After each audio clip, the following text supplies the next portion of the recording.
Bienvenidos al podcast del ICVA, Instituto Cardiovascular, un espacio donde exploraremos los últimos avances en medicina cardiovascular. En cada episodio contaremos con la participación de expertos del ICVA, quienes compartirán sus experiencias, investigaciones y recomendaciones para el manejo de la enfermedad cardiovascular. En esta serie no solo buscamos transmitir conocimiento, sino generar un espacio de reflexión, debate y aprendizaje práctico. Bienvenidos a un nuevo episodio de podcast del ICVA, Instituto Cardiovascular. Yo soy Alberto Alves Lima, el director médico del ICVA. Este nuevo canal que hemos iniciado para conectarnos con nuestros colegas, tratando de llevarles información de máximo nivel y sobre todo con los individuos más expertos disponibles. Y en este caso voy a estar nada menos que con Lucrecia Burgos, de un tema que para ella es de su cotidianeidad, ¿no? Que tiene que ver con un término, con un viejo término, pero que se ha transformado hoy en una nueva entidad, que se llama empeoramiento de insuficiencia cardíaca. Y de eso vamos a extendernos en este episodio. Lucrecia es médica cardióloga, es especialista en cardiología, es médica del servicio de insuficiencia cardíaca, hipertensión pulmonar y trasplante cardíaco del ICVA. Es jefa del hospital de día de insuficiencia cardíaca y ya en alguna oportunidad nos va a contar qué es esto de hospital de día, porque ha armado una estructura fantástica para poder agilizar, evitar internaciones en pacientes con insuficiencia cardíaca. Desde el punto de vista académico ha desarrollado una carrera admirable, ¿no? Es editora en jefe de la Revista Interamericana de Cardiología, es editora de la Revista Argentina de Cardiología, tiene más de 60 artículos publicados en revistas indexadas, es decir, con arbitrajes de alto nivel. Ha recibido múltiples becas y premios a nivel nacional e internacional. Y una cosa que lo decimos, y ella lo vive con mucho orgullo, es que es una líder emergente de Argentina de la World Heart Federation. Así que tenemos ese lujo nos vamos a dar hoy de poder charlar con Lucrecia. ¿Qué haces, Lucrecia? ¿Cómo te va? Bueno, muchas gracias, Alberto, por esta introducción y por la invitación a este nuevo espacio. Creo que es una forma relajada para ahondar profundamente en un tema que me apasiona mucho, que es el empeoramiento de la insuficiencia cardíaca. Qué tema, ¿no? Porque es como un viejo término que ahora ha convertido una nueva entidad. Tal cual, es hasta un poco torpe decirlo. En inglés es el worsening heart failure. Todavía en español no es un término que nos es hasta simple pronunciarlo, no tenemos abreviatura, pero es una entidad conocida por todos donde ahora la definimos y le dimos un nombre. Así que vamos a hablar un poco de esto en estos próximos minutos. Qué bueno. Bueno, arranquemos, como dicen, por el principio y ¿qué es esto de empeoramiento de la insuficiencia cardíaca? Hay que entender que es un momento en la enfermedad del paciente con insuficiencia cardíaca. El paciente con insuficiencia cardíaca todos conocemos que en algún momento va a deteriorarse. Esto se llama empeoramiento. El empeoramiento tiene como 4 dominios. Un dominio clínico que se caracteriza por el empeoramiento sintomático, el paciente que te dice que tiene más disnea, que tiene más edemas, que tiene ortopnea, es un paciente que se deteriora clínicamente. Esto se acompaña por todos marcadores subclínicos de congestión, aumento en NT-proBNP, ves congestión en el eco. Y el tercer dominio es que esto se asocia con un cambio de conducta médica. Indudablemente, para hablar de empeoramiento tiene que gatillar un cambio en la conducta, que puede ser en tu consultorio, Alberto, que el paciente te refiere esto y le das más furosemida, o puede ser que no lo veas bien y lo derives a la guardia, que lo hospitalices o que lo derives al hospital de día. Pero indudablemente este cambio clínico tiene que implicar una conducta. Y como cuarto dominio, todo esto se asocia a un peor pronóstico, en términos de rehospitalización, de mortalidad, deterioro de calidad de vida, necesidad de dispositivos o también aumento de recursos en lo que es el sistema de salud. Con lo cual, claramente es una entidad compleja, múltiples dominios, las definiciones recién empezaron a ahondarse en el 2023 y ahora recién estamos un poco más cancheros en definirlo. Es como el concepto sería como que en un continuo de un problema crónico es un escaloncito que cada vez que cuando empiezan a aparecer estos empeoramientos y se gatillan estas cuestiones clínicas, marcadores subclínicos, cambios en la conducta, empeora el pronóstico porque como que se empieza a deteriorar un poquito más en esta línea de esta enfermedad crónica. Completamente. Hay que entender el paciente con insuficiencia cardíaca como un continuo. Antes se decía agudo y crónico como 2 pacientes diferentes y ya hace varios años entendemos que hay un continuo con episodios de empeoramiento a lo largo del tiempo. Y básicamente, ¿por qué es importante identificarlo? No me gusta hacer competencias de mortalidad y hablar un poco qué mata más o qué mata menos, pero si comparamos con el infarto, ¿cuál es la mortalidad anual de un infarto no complicado? Alrededor del 4 o 5%. Cuando un paciente está frente a un empeoramiento de insuficiencia cardíaca, su mortalidad anual es del 20%, aunque le suba los diuréticos orales. Tan importante es la entidad que se usa como eventos clínicos en los ensayos clínicos y se busca identificar hasta el aumento de diuréticos orales, porque eso implica un peor pronóstico. Así que tenemos que hablar de esto y básicamente en todo el espectro, no solamente en el paciente hospitalizado. Lucre, ¿y esto abarca insuficiencia cardíaca como concepto de estos puntos o alguna etiología o un tipo de insuficiencia cardíaca, un grupo de pacientes con insuficiencia cardíaca que vos harías hincapié en especial para hablar un poquito de la epidemiología de este problema? Fantástico. Si uno va al fenotipo y vamos a lo más simple en fracción de eyección, el riesgo es en ambos, es decir, amplía todo el espectro de fracción de eyección. Y después sabemos que hay algunas etiologías que se asocian a mayor riesgo de empeoramiento. Clásicamente, y la que tenemos acá en el 16% de nuestros pacientes, amiloidosis, por ejemplo. Se caracteriza por eventos de empeoramiento a repetición y sobre todo una enfermedad con una naturaleza progresiva. Y después tenemos otras etiologías que son más fácilmente manejables, las miocardiopatías dilatadas, las isquémico-necróticas, donde tenemos actualmente un tratamiento médico óptimo con un gran target y disminución del riesgo de eventos en esta población. Pero claramente hay un fenotipo de pacientes que se asocia a mayor riesgo. Qué interesante. ¿Y cómo sería el abordaje de estos pacientes? ¿Los clasificás primero o para todos es un abordaje en general parecido? ¿Cómo sería ese abordaje? Bien, como es algo tan frecuente como que 1 de cada 4 pacientes en su evolución va a tener insuficiencia cardíaca, esto tenemos que sistematizarlo. Si con cada paciente nos creamos arte o hacemos un acto individualizado y al azar, esto va a hacer que no podamos abordar por completo la enfermedad. Entonces nosotros tratamos de sistematizar, crear algoritmos para poder aplicar de forma rigurosa. Básicamente nos dividimos en 3. Siempre cuando estamos en un empeoramiento, el primer objetivo es descongestionar. Y descongestionar y en mayúsculas adecuadamente. Uno de los principales problemas que tenemos tanto en el empeoramiento, en la hospitalización, es que los pacientes no son adecuadamente tratados en las congestiones. ¿Para mucho o para poco? ¿O nos pasamos o nos quedamos cortos? Me da más miedo el no lograrla, el no llegar. Y de hecho esto es tan frecuente como el 30%. Y esto no es que ocurre, Alberto, porque no seamos médicos atentos o porque no revisemos bien a los pacientes o porque no los queramos atender bien. Básicamente esto ocurre porque los signos del examen físico son tan poco precisos como que la sensibilidad del 60%. Vos sabés un poco más de esto que yo, de estos números de sensibilidad y especificidad, pero una sensibilidad del 60% es muy bajo, con lo cual 40% de tasa de falsos negativos. Así que el examen físico, si confiamos solamente en eso para guiar la descongestión, estamos fritos, dirías vos. Claro, como el examen físico clave para tomar la impresión. Hoy en día la tecnología ha permitido, ¿no?, mejorar eso y obviamente mejorar mucho más la exactitud en cuanto a uno en qué situación clínica se encuentra, ¿no?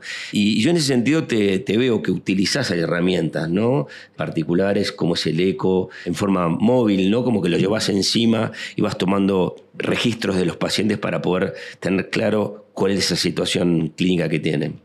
Tal cual. Parte de las cosas o de las preguntas de investigación que surgen son de nuestra clínica. Lo que veíamos es que no podíamos adecuadamente descongestionar a los pacientes. Hay alguna tecnología más compleja. Están los péptidos, que es un poco inconcluso. No le vamos a colocar un cateterismo derecho a todos los pacientes. Con lo cual, el eco ha surgido como una alternativa para complementar el examen físico en la guía del tratamiento diurético en estos pacientes. Hay evidencia en el ambulatorio, luego del alta en pacientes vulnerables de alto riesgo, pero no había evidencia en el agudo. Así fue como hace ya 4 años diseñamos un ensayo clínico para evaluar la descongestión guiada por eco de pulmón y por eco de vena cava inferior. Y tal como comentás, Alberto, tenemos un ecógrafo que no es portátil, es de mano, lo cual es muy cómodo porque lo tenemos en un bolsito colgado, lo enchufamos en el celular y debo admitir que a los pacientes cada vez los ausculto menos porque en vez de auscultarlo directamente veo el pulmón y puedo ver la presencia de líneas B, puedo ver la presencia de derrame pleural y esto guiar mi conducta y así disminuir el riesgo de congestión subclínica en alta, que como dijimos es tan alta como en 1/3 de los pacientes. Y esto lo pudimos demostrar con el ensayo clínico CAVAL-US, Acute Heart Failure, que lo publicamos el año pasado demostrando la evidencia de este método en la reducción de los eventos tanto clínicos como la descongestión al alta. Contame un poco más en detalle, ¿no? Cómo era la presentación, cómo eran los criterios de inclusión de ese trabajo. A mí siempre en este canal de comunicación me encanta hablar con los que investigan de lo que hacen, ¿no? Muchos, por ahí hablamos de lo que leemos, y eso está bien, ¿no? Pero nada más lindo que ir en conversaciones con los que investigan de lo que hacen y que después lo cuentan, como en este caso. Así que, ¿cuáles fueron los criterios de inclusión y sobre todo cuáles eran los parámetros de éxito que vos considerabas? Bueno, gracias por la pregunta. Tratamos de hacer un ensayo pragmático, es decir, tratar de incluir la mayor cantidad de pacientes con insuficiencia cardíaca que se hospitalizan en un evento de empeoramiento, con lo cual buscamos criterios de inclusión que confirmen que sea claramente una insuficiencia cardíaca, buscamos confirmarlo con péptidos natriuréticos, con congestión objetiva y con clínica, con lo cual que no haya ninguna duda que el paciente que estoy incluyendo en mi protocolo tenga insuficiencia cardíaca. Excluimos a aquellos pacientes que exceden, por ejemplo, aquellos pacientes con shock cardiogénico, aquellos pacientes con bajo gasto, con hemodiálisis o que tengan insuficiencia tricuspidia severa, que no me permitan estimar fiablemente la vena cava, o que tengan alguna enfermedad pulmonar que también no me permiten ver adecuadamente las líneas B. Que la verdad fueron muy pocos los que por ahí tenés que internar directamente porque veías que estaban con un cuadro de insuficiencia cardíaca muy avanzado. Eso los podíamos incluir. De hecho, los incluíamos dentro de las 24 horas, lo cual fue un desafío e implicó tener toda una estructura de reclutamiento hasta el fin de semana. Así que estábamos activos desde que el momento del paciente se internaba. Diariamente le hacíamos un eco.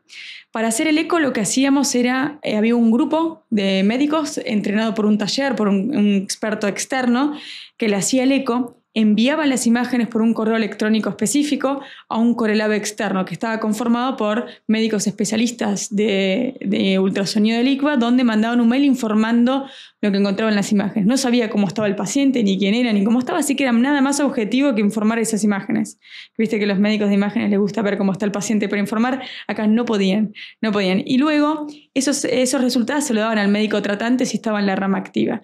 Con lo cual generamos un algoritmo de actuación médica, porque algo que se critica mucho en los estudios de insuficiencia cardíaca, que te doy la información pero no te digo qué hacer con ella, les decíamos qué hacer, y además generamos un score de congestión. Lo que logramos fue que los pacientes que se van de alta se vayan mucho mejor, casi una verdad de perogrullo. Es decir, si yo veo cómo te descongestionas, te voy a mandar mejor.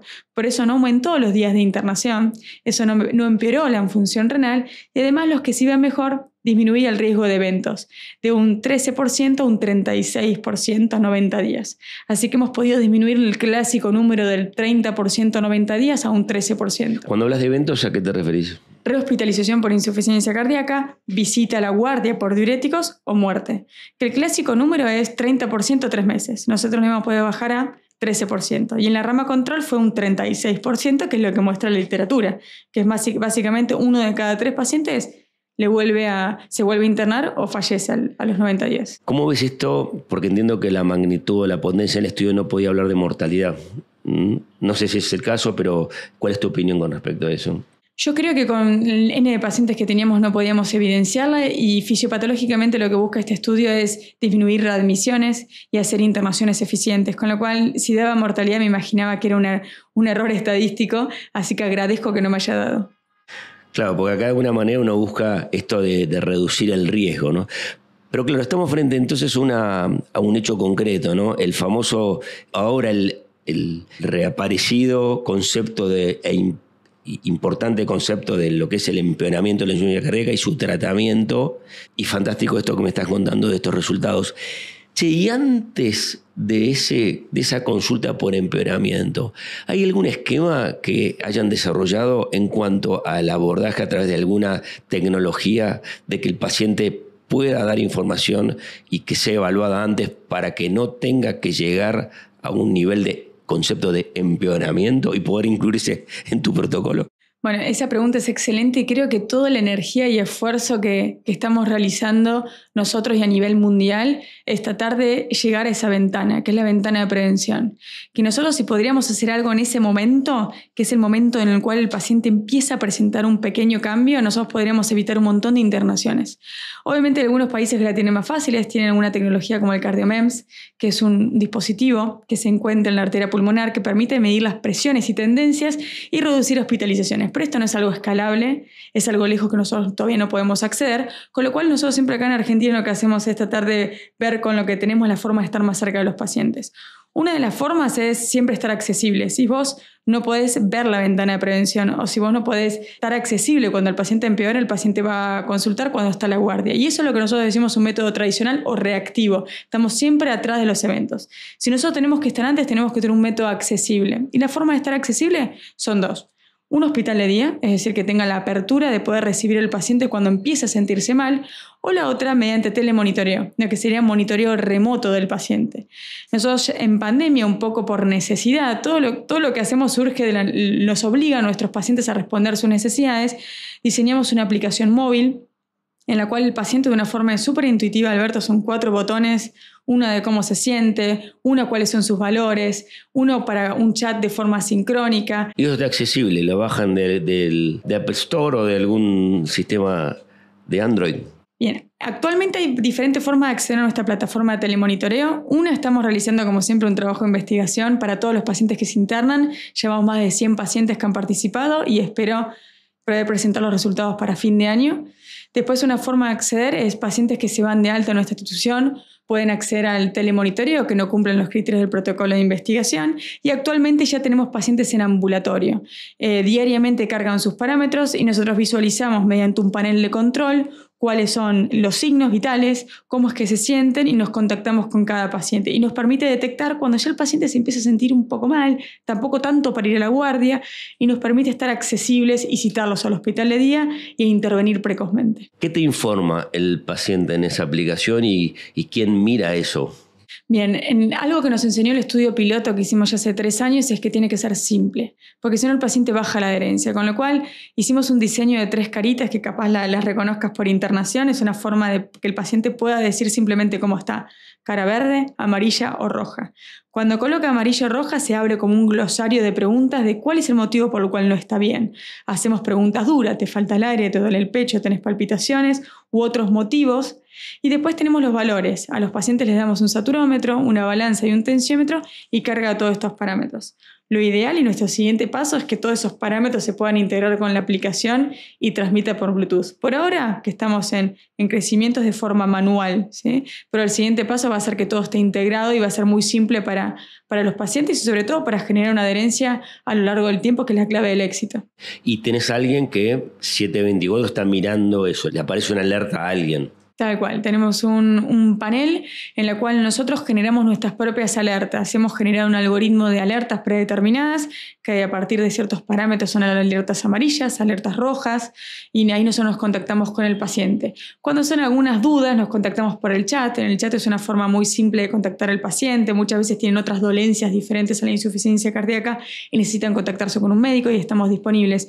Y creo que la clave de la acción en esa ventana de prevención es estar disponible por el recurso que tengas, ya sea telemonitoreo, la tecnología más compleja como el CardioMEMS o el llamado telefónico que ya se ha demostrado hace como unos 30 años que también es efectivo. Y ya te veo hablar de todo el continuo que hablabas al principio, porque ya tendremos oportunidad en otro episodio de hablar de trasplante y intervenciones de alta complejidad como el soporte ventricular y que ese es el otro extremo, ¿no? de este continuo del tratamiento. Y vos me estás hablando de la cosa, pero súper preliminar para evitar ese proceso de internación que claramente está acompañado muchas veces de complicaciones vinculadas. Yo digo que los pacientes tienen que venir rápido y te tienen que irse rápido. Y cuanto menos veces vengan rápido, va a ser mucho mejor para ellos. Así que bueno, vamos cerrando este lindísimo episodio.